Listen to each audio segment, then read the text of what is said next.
महाराष्ट्र राज्याच्या निर्मितीला 60 वर्ष झाली आहेत आणि दिल्लीतलं जे महाराष्ट्र परिचय केंद्र आहे तेही 60 वर्षांचं होत आहे. या केंद्राने आयोजलेल्या महाराष्ट्र हीरक महोत्सवी व्याख्यानमालेतलं एक पुष्प गुंफायला मला सांगितलंय. मी मेधा कुलकर्णी. माझा विषय आहे महाराष्ट्राच्या विकासात स्वयंसेवी संस्थांचं योगदान. मी महाराष्ट्रात अनेक वर्ष अनेक स्वयंसेवी संस्थांशी जोडलेली आहे, त्या संस्थांना मदत केली आहे आणि माझी स्वतःची पण एक संस्था आहे. मी आकाशवाणीमध्ये 28 वर्ष काम केले आणि नंतर स्वेच्छानिवृत्ती घेतली आहे. महाराष्ट्र राज्याचा हीरक महोत्सव आपल्याला कोविड काळाच्या छायेत साजरा करावा लागतोय हे काही बरं नाहीये. मागच्या वर्षाच्या आठवणी देखील अजून पुसल्या गेलेल्या नाहीयेत. मला 12 आणि 13 जून 2020 हे दिवस आठवतायत आत्ता. आम्ही म्हणजे आमच्या संपर्क संस्थेने या टाळेबंदीत सुद्धा एक व्हर्च्युअल NGO अधिवेशन भरवलं होतं. राज्यभरातल्या 192 स्वयंसेवी संस्था नोंदणी करून या अधिवेशनात सहभागी झाल्या होत्या. विधान परिषदेच्या उपसभापती डॉक्टर नीलम गोऱ्हे यांनी अध्यक्षपद भूषवलं होतं. बालक आणि स्थलांतरित इतकी व्यापक रेंज या वेळेला आम्ही चर्चेला घेतली होती. बालकांचे प्रश्न, महिलांचे प्रश्न आणि स्थलांतरितांचे प्रश्न सुद्धा होते. रोजगाराचे प्रश्न होते. बाहेर फिरायला जरी बंधनं होती टाळेबंदीमुळे आणि कोविडच्या भीतीमुळे, तरी NGOच्या कार्यकर्त्यांनी काही ना काही कल्पना लढवत लोकांपर्यंत पोचायला सुरुवात केली होती. त्यांनी लोकांना आधार दिला, कोविडची माहिती पुरवली, अन्नधान्य पोचवलं आणि पडतील ती कामं या काळात त्यांनी केली. कोविड काळ जसा पुढे सरकत गेला तसं यातल्या शिक्षण विषयक काम करणाऱ्या संस्थांनी शाळा बंद असताना मुलांकडून अभ्यास करून घ्यायचे, मुलांना अभ्यासक्रम शिकवायचे नवीन रस्ते शोधले. स्त्री संघटनांनी घरगुती हिंसाचाराला सामोरं जाव्या लागणाऱ्या स्त्रियांना मदत, मार्गदर्शन, काउन्सिलिंग हे सगळं करण्याचे प्रयत्न केले. काही संस्थांनी शहरातून गावात परतणाऱ्या मजुरांना रोजगार हमी योजनेची कामं मिळवून देण्यात मदत केली. तर अशा या सगळ्या कामांना नागरिकांचा भरपूर पाठिंबा मिळाला. भीती आणि ताणाच्या काळोख्या कोविड काळात सुद्धा असे माणुसकीचे दिवे उजळलेले बघायला मिळाले. आपत्ती काळात NGOनी असं लोकांसोबत उभं राहण्याची परंपरा जुनी आहे. ती जगभर आहे आणि आपत्ती काळ नसताना, म्हणजे जेव्हा सर्वसामान्य स्थिती असते तेव्हा सुद्धा NGO वंचितांसोबत काम करत आल्यात. शासकीय धोरणं गोरगरिबांना अनुकूल व्हावीत यासाठी सरकारसोबत संवाद ठेवण्याचं काम NGOनी केलंय. महाराष्ट्रात यात अग्रेसरच आहे. नफ्याची अपेक्षा न बाळगता केल्या जाणाऱ्या नॉन प्रॉफिट समाजकार्याचं क्षेत्र महाराष्ट्रात खूप विस्तारलेलं आहे. या क्षेत्राने मानव समाजाच्या विकासाविषयी कळीचे मुद्दे उपस्थित केलेत आणि स्थानिक ते जागतिक धोरणांवर मोठा प्रभाव टाकलाय. गेली अनेक वर्ष जगभर एक मुद्दा ऐरणीवर आलाय. कोणता? आर्थिक वाढ आणि तंत्रज्ञान याविरुद्ध पर्यावरणीय प्रश्न आणि शाश्वत विकास. हा मुद्दा ऐरणीवर कसा आला? याला कारण ठरले 90च्या दशकात आर्थिक उदारीकरण आणि जागतिकीकरण यामुळे जगभरात जुन्या रचनेत घडून आलेले मोठे बदल. या बदलांचा परिणाम राजकीय सामाजिक व्यवस्थेवर झाला. राज्य संस्था, नागरी समाज आणि बाजारपेठ यांच्या जुन्या भूमिकांमध्ये बदल घडून यायला सुरुवात झाली. आंतरराष्ट्रीय स्थानिक संस्थांची ताकद वाढत गेली आणि या आंतरराष्ट्रीय आर्थिक संस्थांना राजकीय सत्तेचं समर्थन मिळू लागलं. निर्णय प्रक्रियेचं विकेंद्रीकरण होऊ लागलं. नागरी समाजाच्या हस्तक्षेपाचं महत्त्व वाढत गेलं. विकास कामांच्या अंमलबजावणीत लोकसहभागाला स्थान मिळत गेलं. म्हणजे फक्त सरकार एके सरकार सगळं करणार असं राहिलं नाही, तर त्यामध्ये स्वयंसेवी संस्थांच्या सहभागाला एक अधिकृत मान्यता सुद्धा मिळत गेली. जागतिकीकरण जसजसं होत गेलं तसतसं स्थानिक समुदायांचं सक्षमीकरण करण्याची गरज जाणवू लागली. भूमिपुत्रांच्या अस्तित्वाचे प्रश्नही तयार होऊ लागले. या सगळ्या काळामध्ये ठराविक चौकटी पलीकडच्या संकल्पनांची निर्मिती सुरू झाली. महत्वाचं हे घडलं की जगाला भेडसावणाऱ्या समस्यांवर सर्व दूर सामुदायिक चर्चा झडू लागल्या. या सगळ्यात स्वयंसेवी संस्थांनी खूप मोठी भूमिका बजावली. जागतिकीकरणाच्या याच क्रमात 70-80च्या दशकातल्या लोकचळवळी अस्तंगत होऊ लागल्या आणि NGO शैलीचं समाजकार्य सुरू झालं. 80च्या दशकात विकसित देशांनी तिसऱ्या जगातल्या असं जे म्हटलं जातं त्या अविकसित जगातल्या अविकसित देशांना निधी द्यायला सुरुवात केली. सामाजिक कामासाठी निधी देणं असं सुरू झालं. ही एक प्रकारची भागीदारी होती. विकासाचे लाभ तळाशी पोहोचवण्यासाठी लोकांशी जोडल्या गेलेल्या स्वयंसेवी संस्था शासन यंत्रणेच्या तुलनेत अधिक कार्यक्षम आणि अधिक विश्वासार्ह या भावनेतून ही भागीदारी सुरू झाली. याच काळात सरकारांनी देखील विकास कामांची अंमलबजावणी करू शकणारी एक विश्वासू यंत्रणा या भूमिकेतून स्वयंसेवी क्षेत्राची मदत घ्यायला सुरुवात केली. यामुळे स्वयंसेवी क्षेत्राचा विस्तार झाला आणि विकास सुद्धा व्हायला सुरुवात झाली. महाराष्ट्रात तर शेतीपासून शहर वाहतुकीपर्यंत, हवामान बदलापासून मराठी भाषेच्या वापरापर्यंत आणि पाण्यापासून पत्रकारितेपर्यंत अनेकविध विषय घेऊन काम करणाऱ्या संस्था आहेत. आदिवासी, दलित, भटके, विमुक्त, शेतमजूर, महिला, वेश्या, देवदासी, परित्यक्ता, बालकामगार, अपंग, असंघटित कामगार अशा लोकसमूहांचे प्रश्न घेऊन या संस्था काम करतात. जमीन, पाणी, वीज, आरोग्य, शिक्षण, शेती, तंत्रज्ञान, मीडिया, आता सोशल मीडिया सुद्धा आणि पर्यावरण हे विषय घेऊन अनेक स्वयंसेवी संस्था काम करतायत. त्यात आता कोविडमुळे निर्माण झालेल्या नव्या समस्यांची देखील भर पडली आहे. वरवर बघितलं तर ही सगळी कामं अराजकीय आणि निरुपद्रवी अशी वाटतात. मात्र लोकांच्या प्रश्नांना जेव्हा भिडायचं असतं तेव्हा प्रस्थापित व्यवस्थेला प्रश्न विचारल्याशिवाय पुढे जाताच येत नाही ना. पीडित, शोषित, वंचित लोकसमूहांच्या परिस्थितीत गुणात्मक बदल घडवून आणणं ही या कामांची प्रेरणा असते. महाराष्ट्राला या व्यापक प्रेरणेचा वारसा लाभलाय. आता 2021 आहे, नवं दशक सुरू झालंय आणि महाराष्ट्र राज्य स्थापनेला 60 वर्ष पूर्ण झाली आहेत. तर मला वाटतं की महाराष्ट्राच्या या सामाजिक वारशाचा एक धावता आढावा घ्यायला हवा. सुरुवातीला एक विनोबा भावे यांचं विधान उद्धृत करावंसं वाटतंय. त्यांनी म्हटलंय, महाराष्ट्र धर्म हा प्रथमदर्शनी जरी वामनासारखा दिसला तरी वस्तुतः तो दोन्ही पावलात विराट विश्व व्यापून टाकणाऱ्या त्रिविक्रमासारखा आहे. या त्रिविक्रमाचं एक पाऊल महाराष्ट्रीय, दुसरं राष्ट्रीय आणि तिसरं आंतरराष्ट्रीय आहे. महाराष्ट्र धर्म हा सबंध भारतीय धर्माला पोटात घालून 10 अंगुळे वर उरण्यासारखा आहे. विनोबा भावे यांचं हे उद्धृत महाराष्ट्रानं बाळगलेल्या व्यापक समजुतीची साक्ष देणार आहे, नाही का? आता आपण महाराष्ट्राच्या परंपरेचा धावता आढावा घेऊया. महाराष्ट्रात अगदी प्रारंभापासून संत ज्ञानेश्वर आणि संत प्रभावळ यांची आध्यात्मिक परंपरा आणि शिवाजी महाराजांची राजकीय परंपरा या दोन्ही व्यापक विचार करत आल्यात. तेव्हाच तर समता आणि धर्मनिरपेक्षता ही मूल्य महाराष्ट्रात रुजली. 19व्या शतकात सामाजिक प्रबोधन जोरकसपणे सुरू झालेलं आहे. सामाजिक सुधारणा, बुद्धिप्रामाण्यवाद ही महाराष्ट्राची ओळख त्या काळातच ठरू लागली. देशातल्या इतर राज्यांच्या तुलनेत महाराष्ट्र लवकर आधुनिक झाला.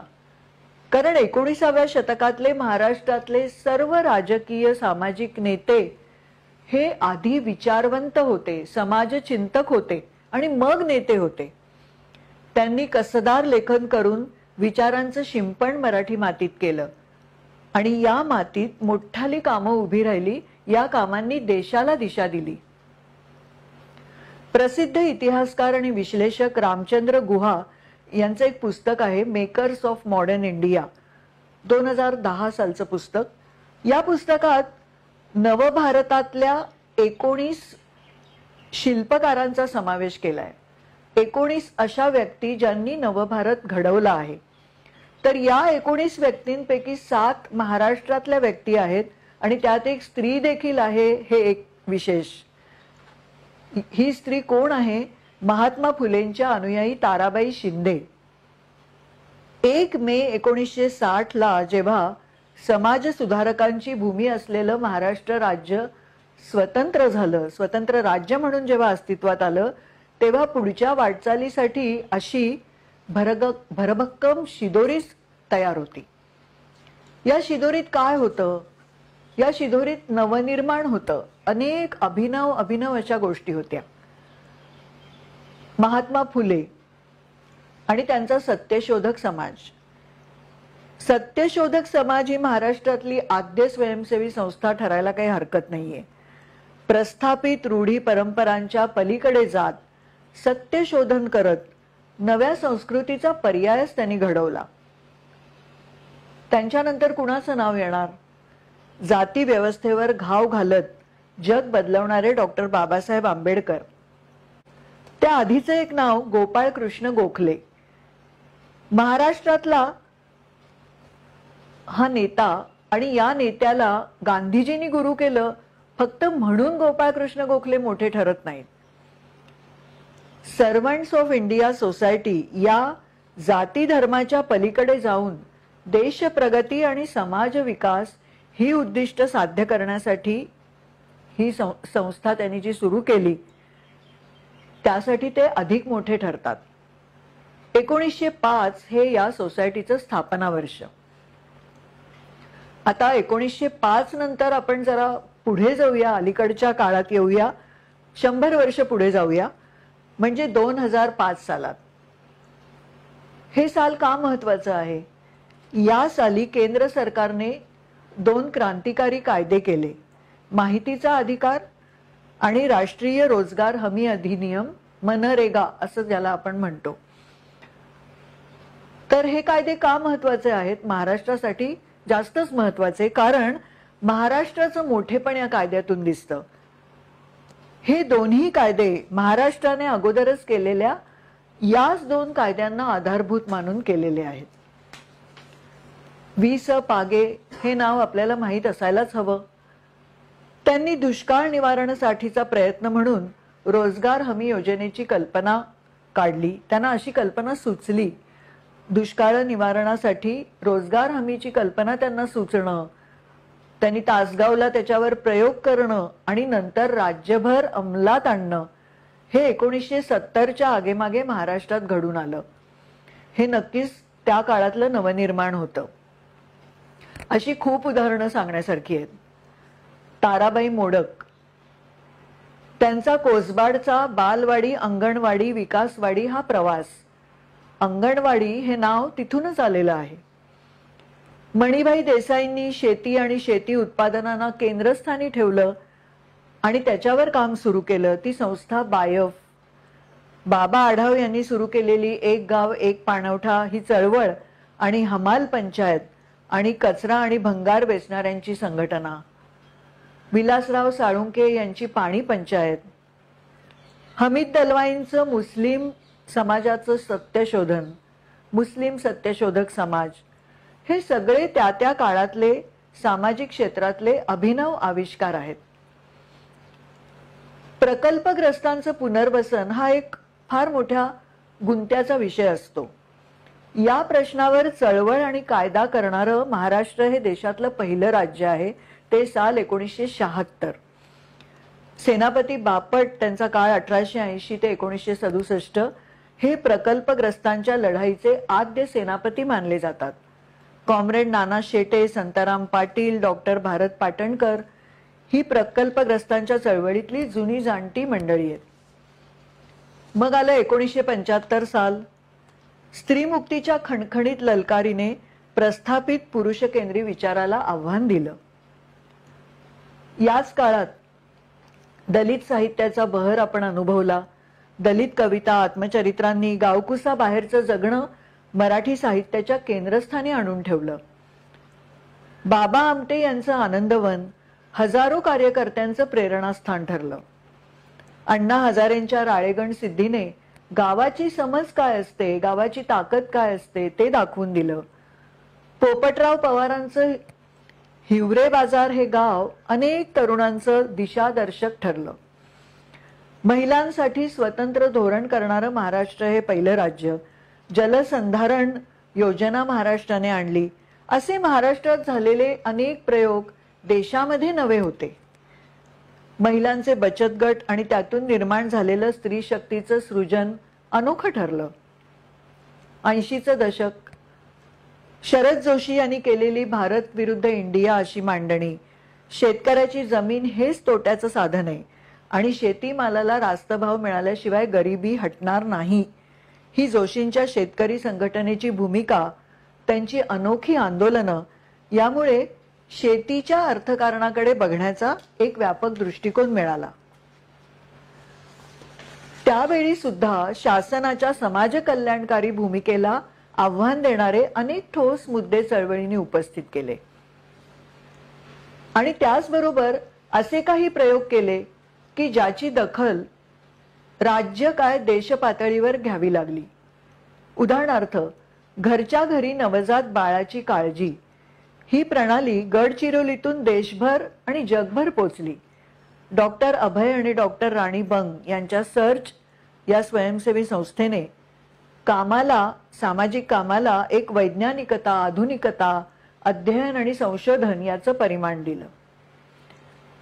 आता असे जे एवढे प्रयोग झाले आणि हे सगळे प्रयोग करणाऱ्या ज्या स्वयंसेवी संस्था आहेत यांची कोणती बलस्थानं जाणवतात असाही थोडा विचार केला तर जाणवतं की या संस्थांची सामाजिक समस्यांवरची उत्तम पकड, कोणतीही समस्या ते अगदी चिमटीत धरून मांडू शकतात, आपल्याला दाखवू शकतात. त्याशिवाय संघटन कौशल्य, लोकांना संघटित करणं हे फार मोठं कौशल्य आहे. लोकसंपर्क, या संस्थांचा लोकसंपर्क गाव पातळीपासून देश आणि जगभर, जगाच्या पातळीपर्यंत. विविध संस्थांमधले सक्षम आणि गुणी स्त्री पुरुष कार्यकर्ते हे तर मला वाटतं महाराष्ट्राचं एक ह्युमन कॅपिटल आहे, म्हणजे मनुष्य बळरूपी भांडवलच म्हणायला पाहिजे. थेट लोकांमध्ये काम करून त्यांनी मिळवलेल्या अनुभवाचं मोल तर खूपच मोठं आहे. आता आपण संस्थांच्या कमतरतांचा पण जरा विचार करायला हवा. कोणत्याही कामाचा पाया असतो वैचारिक अधिष्ठान. त्यासाठी वाचन, अध्ययन, संवाद, चर्चा, भोवतालचे बाहेरचे प्रवाह समजून घेणं, स्वतःला काळाबरोबर ठेवणं, स्वतःला तपासत राहणं, बदलत राहणं, हे सगळं करावं लागतं. 1990 नंतर जग बदललं. आता 2020 मध्ये कोविड नंतर ते आणखी बदलतंय. तर या बदलांचा स्पर्श आपल्या विचारांना आणि कृतीला व्हायला हवा, नाहीतर काहीच काम करता येणार नाही. याचा विचार किती संस्था करतात हे बघायला लागेल. आणखी एक म्हणजे वैचारिक कट्टरवाद इथे कामाचा नाही. आपल्याकडे असं होत गेलं की मार्क्सवाद, गांधीवाद, आंबेडकरवाद अशा सामाजिक क्षेत्रातल्या घट्ट जातीत झाल्या जणू काही, आणि डावे उजवे हे पंथ झाले इतके की एकाचं दुसऱ्याला वावडं. एखाद्या इझमशी बांधिलकी नाहीये किंवा एखादी व्यक्ती ना डावी ना उजवी अशी आहे, पण अशी व्यक्ती सुद्धा मानवतावादी असू शकते. अशा व्यक्तींना सुद्धा वंचितांबद्दल कळवळा वाटू शकतो. त्याही काही समाजकार्यात योगदान देऊ शकतात. अशा व्यक्तींना जवळ करावं आणि त्यांचं राजकीय शिक्षण करावं. पण असं आहे की वैचारिक कट्टरता जिथे असते तिथे हे काही समजूनच घेतलं जात नाही. जागतिकीकरणाचा रेटा मोठा आला, पण तो आपल्यातल्या या वैचारिक गटांमधल्या भिंती नाही तोडू शकला. आणि आता तर न जागतिकीकरणाची प्रक्रिया सुरू झाल्यामुळे भाषा, जाती, धर्म, प्रदेश या सगळ्या अस्मिता अशा करकचून बांधल्यासारखं झालेलं आहे. नवनिर्माण घडवण्यासाठी सर्वात पहिली अट काय असते? विचारांचा खुलेपणा. आणि खुलेपणाचा अभाव असला की नवं काहीच घडत नाही. महाराष्ट्र नेहमीच खुला होता, तो तसा खुला ठेवण्याचं आव्हान सध्या आपल्या पुढे आहे. चौकटबद्ध काही करत राहिलं तर आता त्यांनी निभाव नाही लागणार. तर असा मळलेला मार्ग सोडण्याची सुसंधी आपल्याला कोविडने दिली आहे. तिचा आपण कसा उपयोग करून घेतो ते बघायला लागेल. मगाचपासून जे सगळं अभिनव प्रयोग सांगितले, नवनिर्माण सांगितलं, स्वयंसेवी संस्थांनी घडवलेलं काम सांगितलं, हे सगळं महाराष्ट्राचं खूप मोठं संचित आहे. पण या संचिताचं लिखित किंवा दृकश्राव्य डॉक्युमेंटेशन फार काही झालेलं नाहीये. अलीकडे सोशल मीडियामुळे या कामांचं अस्तित्व जाणवतं, कामातल्या नोंदी किंवा अपडेट्स कळतात. पण या कामातलं, या अनुभवातलं मर्म उलगडून लोकांपर्यंत दाखवणं, पोचवणं हे काम चांगल्या लेखनाने साध्य होईल, तर ते काही फार झालेलं नाहीये. काही सन्माननीय अपवाद सोडले तर ही मंडळी स्वतःच्या कामाबद्दल लिहितच नाहीत. मला वाटतं की त्यामुळे महाराष्ट्राचं खूप नुकसान होतंय. मीडिया, तंत्रज्ञान याचं महत्व आता कळून चुकलंय, पण त्यासाठीची जी अद्ययावत कौशल्य लागतात ती सगळ्यांकडे आहेत का? संस्था संघटना जुनी होत जाताना कामात शिळेपणा येतो, सुरुवातीची उत्स्फूर्तता आटत जाते. मग असं होतं की उत्स्फूर्तता पण नाही आणि कामामध्ये शिस्त पण नाही. कामाचा मोठा पसारा असलेल्या काही संस्था तर अक्षरशः सरकारसारख्याच नोकरशाहीग्रस्त होऊन जातात, असंही बघायला मिळतं. बरं, आपण स्वयंसेवी संस्था आहोत म्हणून आपण सरकारकडे उत्तरदायित्वाचा आग्रह नेहमी धरतो. पण आपण स्वतः, या संस्था लोकांप्रती किती उत्तरदायी असतात हा प्रश्न नेहमी विचारला जातो आणि त्याचं समाधानकारक उत्तर नाही मिळू शकत. काम उभं करण्यासाठी पैसा आणि अन्य साधनं यांची गरज असते. ज्या संस्था निधी देतात ना, त्या संस्थांना सुद्धा निधी घेणाऱ्या संस्थांची गरज असतेच. म्हणूनच या दोन्ही संस्था कामातले समान भागीदार असतात. पण काही वेळा निधी देणाऱ्या संस्था वरचढ ठरतात. परदेशी निधी हा एक आपल्याकडचा नाजूक विषय आहे. तत्व म्हणून परदेशी निधी घ्यायचा नाही असं 80च्या दशकात ज्यांनी ठरवलं आणि पाळलं, त्या संस्थांनी देखील बदलत्या काळात या तत्वाला मुरड घातलेली दिसते. देणगीदार संस्थांची निधी जमा करण्याची एक पद्धत असते. अनेकदा हा निधी कॉर्पोरेट संस्थांकरवी आलेला असतो. त्यामुळे निधी मुळात कुणाकडून आला हे समजणं जरा अवघडच असतं. त्यामुळे निधी घेण्याबाबतची भूमिका ठरवणं हे काळ्या पांढऱ्यात फरक करणं इतकं सोपं नाहीये. आणि आता जेव्हा सगळी बाजारपेठच मुक्त झाली आहे, जागतिक झाली आहे, तेव्हा देशी आणि परदेशी पैशात फरक करणं कितपत उचित आहे? पूर्वीचे दिवस गेले. पूर्वी सामाजिक कामाचा मोबदला घेणं हे अगदी पाप समजलं जायचं. म्हणजे आपण स्वार्थ त्याग करतोय, आपण काहीतरी दुसऱ्यासाठी त्याग करतोय अशी भावना असायची आणि त्याचं उदात्तीकरण सुद्धा केलं जायचं. पण आता लक्षात आलं की काम उभी करण्यासाठी साधनांची गरज असते. त्यामुळे पैसे हवेत, कामासाठी पैसे हवेत हे आता सर्व स्वीकृत झालेलं आहे. पैशाचा पुरवठा करणारं कॉर्पोरेट क्षेत्र हेही आता सामाजिक कामांकडे आकर्षित होतंय. अनेक संस्था कॉर्पोरेट कंपन्यांसोबत प्रकल्प करतात. सामाजिक संस्थांनी कॉर्पोरेट कंपन्यांसोबत जुळवून घेतलंय. नंदन निलेकणी हे कॉर्पोरेट मधले एक नेते आहेत आणि सामाजिक सामाजिक कामात सुद्धा आहेत. तर त्यांनी एकदा असं या दोन्ही क्षेत्रांची तुलना करताना म्हटलं होतं, त्यांची कंपनी इन्फोसिस, की इन्फोसिसनी रोजगार निर्मिती करून आणि ज्यांना रोजगार दिला त्या कर्मचाऱ्यांना कंपनीचे भागधारक बनवलं, स्टेक होल्डर बनवलं, असं बनवून एक सामाजिक आर्थिक चळवळच केली आहे. खरोखरच हे खरंच आहे आणि या विधानात तथ्य आहे. कारण असं आहे की आर्थिक भरभराट वगैरे असं जे असतं याच्यातनं सुद्धा एक प्रकारचं सामाजिक परिवर्तन होत असतं. त्यामुळे फक्त सामाजिक काम असा विचार करण्यात सुद्धा ह्या विचाराला सुद्धा मर्यादा आहेत. 80-90च्या दशकात अनेक कामं सुरू झाली. आताची जी तरुण पिढी आहे ती या कामांकडे आकर्षित होत नाही. ही कामं आता त्यांच्या दृष्टीने जुनी झाली. आता या नव्या तरुण पिढीपर्यंत कसं पोहोचायचं, त्यांना कामाकडे कसं आकर्षित करायचं, हे संस्थांना उमजत नाही. बदलत्या काळाशी सांधा जोडता येत नाही, असं सुद्धा होतं.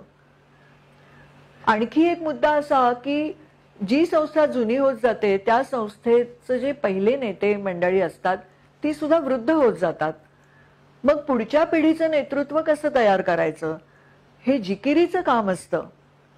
याबद्दलही फार आशादायी चित्र आपल्याकडे दिसत नाही.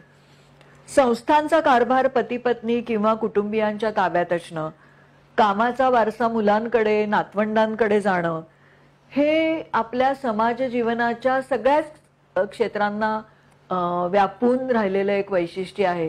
ते इथेही दिसतं. त्याच्यामध्ये एक अपरिहार्यता सुद्धा असू शकते. पण या सगळ्या जरी मर्यादा असल्या तरी स्वयंसेवी चळवळी आणि संस्था यांनी खूप अभिमान बाळगण्याजोगं संचित निर्माण केलंय. महाराष्ट्राच्या घडणीत भरीव योगदान केलंय.